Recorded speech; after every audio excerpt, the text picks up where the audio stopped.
Alright, so why do I work out of a truck without a trailer? Why do I keep my tools in here instead of in a tool trailer? Couple reasons why.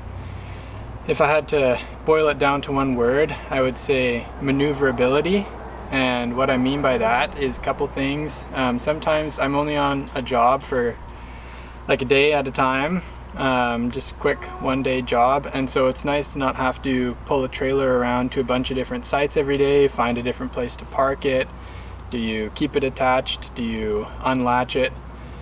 So nice for maneuverability in that regard.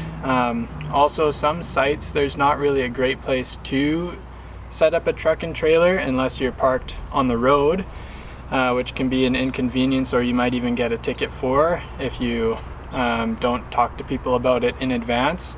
But if it's just a one-day job, sometimes it's not worth the hassle to talk to people about it in advance. So it keeps me mobile and versatile, to have a smaller footprint for when I'm parking and unloading. And then also in the Canadian winters, seeing that most of my jobs are pretty short-term, quick turnaround, it's nice to not have to worry about driving a trailer around in the snow, backing it up a steep driveway. This is a four-wheel drive truck, so it's easy to get to a bunch of different sites, whether they're in town or a little bit more out of the way. They can easily be accessed with this setup. Just pull up to the job, drop the tailgate, and I'm ready to unload. So the main reason that I don't have a trailer is maneuverability. Another reason is one less expense. It's nice to not have to pay to purchase a trailer or pay for the insurance that's necessary for a trailer if I don't need one or wouldn't use it very much. I would like a trailer eventually, and I think it will be worth the money for me when I have a shop space of my own that I can work out of. Then I could bring shop-made cabinets to site, build some stuff off-site, and bring it myself. But seeing as I don't have that space right now, and I don't, at least for me, it's not really worth it to rent a space. I'd like to just offer that side of my business services, shop-made services, once my wife and I, own a house that allows us to either build a shop or has one existing on it. So that's kind of the idea. Don't rent one, just include it with the mortgage when I can get one, and then once I do, I'd love to have a trailer, but I still want to keep it open. I want to keep the trailer open for transporting materials, whether it's kind of finished cabinets or if it's just demolition, like if we're starting a reno, taking a bunch of stuff out. It would be nice to have a trailer for taking larger loads to the dump. What I do right now is usually just take smaller loads at a time, and if we're starting to do some rework, then most of the tools are out anyway, and then I just fill the space above these drawers with waste, cut it down to sizes that fits in there, and then take it to the dump myself. And if it's a big enough job that warrants renting a bin, then we would just rent a bin. So there are workarounds in the meantime that seem to work fine for me. They're a little bit inconvenient at times, but it's worth it to be able to save the money and not buy something that I don't need just yet. So what are some of the capabilities of this setup? Obviously there are some limitations with the size, but with the tools I've selected, I've tried to purchase versatile multi-purpose tools that can do more than one job and are small and take up a minimal footprint. I do have some tools that I try to reserve for fine finishing just to keep them more dialed in, but for the most part all of my tools are multi-purpose and quite versatile. If you want to see a video of all of the tools and how I fit them in here and what I use them for, let me know and I could put together one of those too. But anyway, so I have pretty much all the tools that I'd need for the average day in the truck with me. If I am doing a specific job like flooring or something, I just have a separate tool bag that I have some more flooring specific tools in. But otherwise, most of the tools that I need for the day are in the bed here. And then for hauling material, pretty much all of the material hauling capabilities that I need are met with this rack. I can carry full sheets of plywood, 16-foot lengths of trim,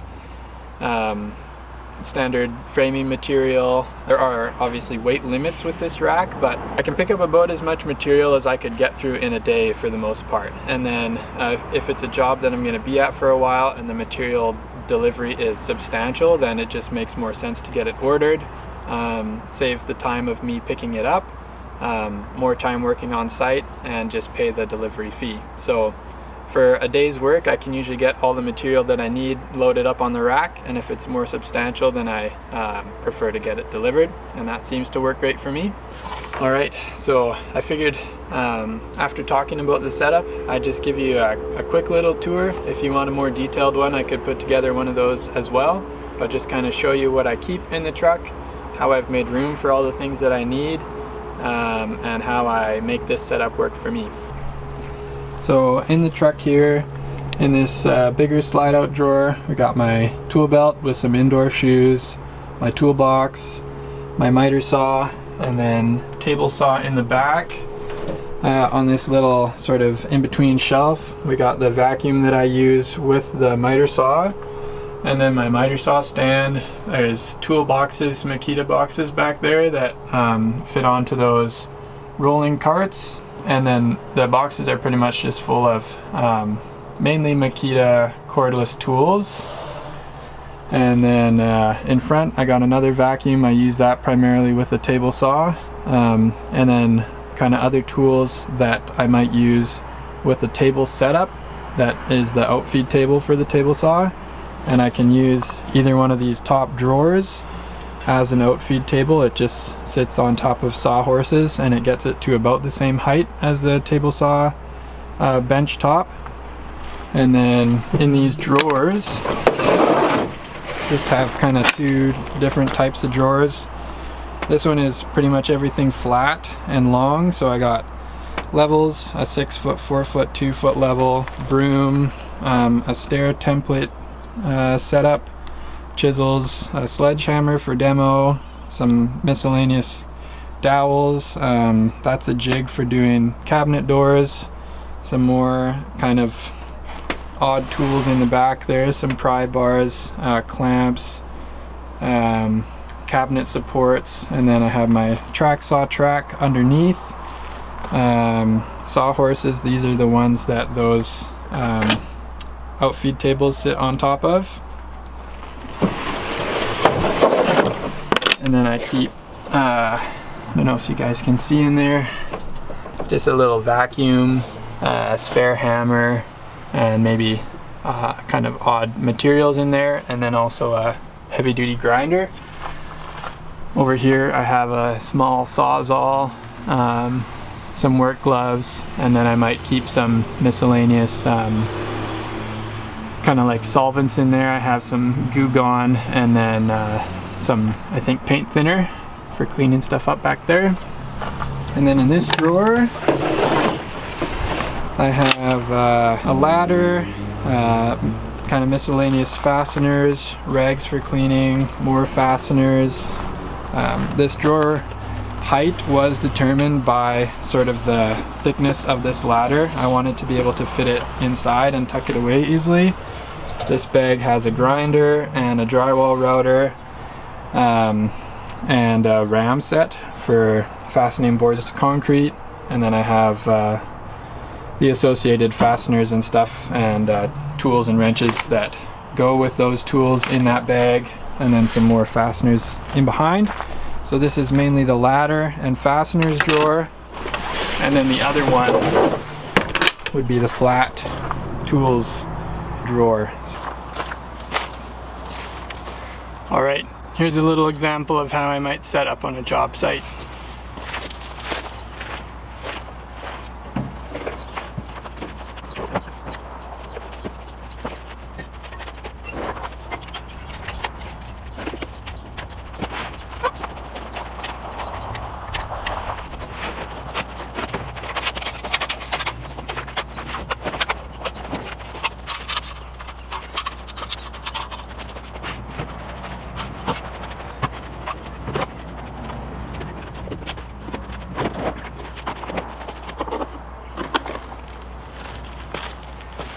And then this vacuum I either hook up to the table saw itself or to a tool that I might use on the bench, like a sander or a biscuit joiner, track saw, anything like that. So got different fittings for different purposes and different tools.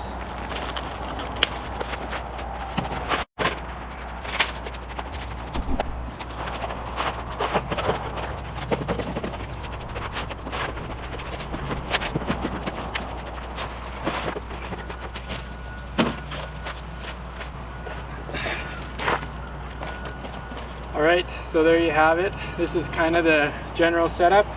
Things could be moved around depending on the layout of the site, but it doesn't take too long to set up everything I need. Doesn't take too long to pack it up, and yeah, it works for me. So you might be wondering, what is the point of this video? Well, a couple reasons I thought to make it. One was hopefully it's interesting. The other is maybe future clients would see it and might get their attention. They might think, well, perhaps that's somebody I would like to hire.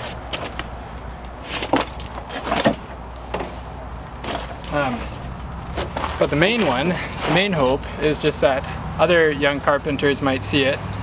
Somebody like myself just a few years ago deciding if they wanted to strike out on their own and give it a go. And maybe you're feeling like you don't have a whole lot of money to set up a big operation, or you don't feel like taking out a loan to start a business. And hopefully this just gives you some ideas. You can kind of build a setup customized to your tools. There are some other sort of pre-manufactured setups that come at a fairly decent price point if you consider their capabilities, but I just couldn't find anything that quite had the sizes and dimensions that I wanted, and I like the idea of building things myself. So the main purpose for making this video is hopefully just to inspire somebody else to work with the setup that they have. You know, like, don't let not having everything that you would possibly want for your business hold you back from getting started with what you do have now.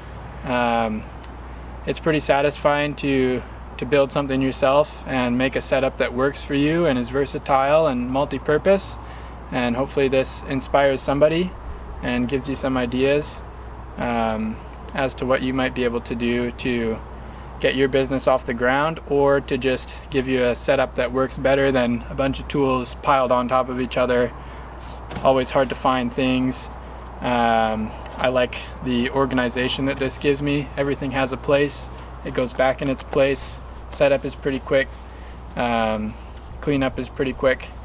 And yeah, hope it helps. Thanks for watching.